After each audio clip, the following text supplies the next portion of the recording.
Traffic અને ST શાખા દ્વારા સાથે રહીને જે પેસેન્જર વાહનો ઇલીગલી ભરાતા હોય છે તે જગ્યાએ અઠવાડિક ડ્રાઈવનું આયોજન રાખવામાં આવે છે.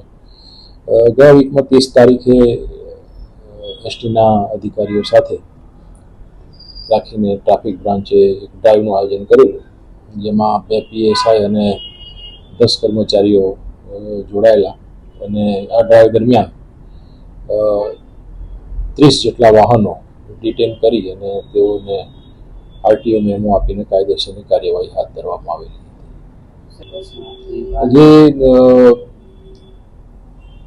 વાહનોમાં જે મુસાફરો જાય છે તેઓને પણ ચેક કરીને એમના ID પ્રૂફ કરીને ચેક કરવામાં આવે છે.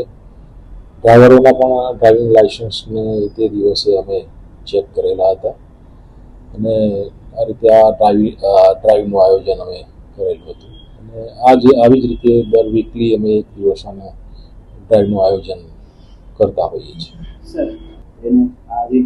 એવું પર્સનલી એ રીતે નથી કરતા, એ પોલીસ સ્ટેશનના લેવલે થાય છે, પરંતુ જ્યારે ડ્રાઈવ હોય ત્યારે અમે ક્યારેક શંકાસ્પદ લાગે તો અમે ચેક કરી લેતા હોઈએ. ના, અમારી ડ્રાઈવ દરમિયાન એવું કોઈ નથી મળી આવ્યું. અમારી ડ્રાઈવ એસટીના કર્મચારીઓ સાથે જે ઇલીગલી પેસેન્જરો ભરીને વહન કરતા હોય તે માટેની સ્પેશિયલ ડ્રાઈવ.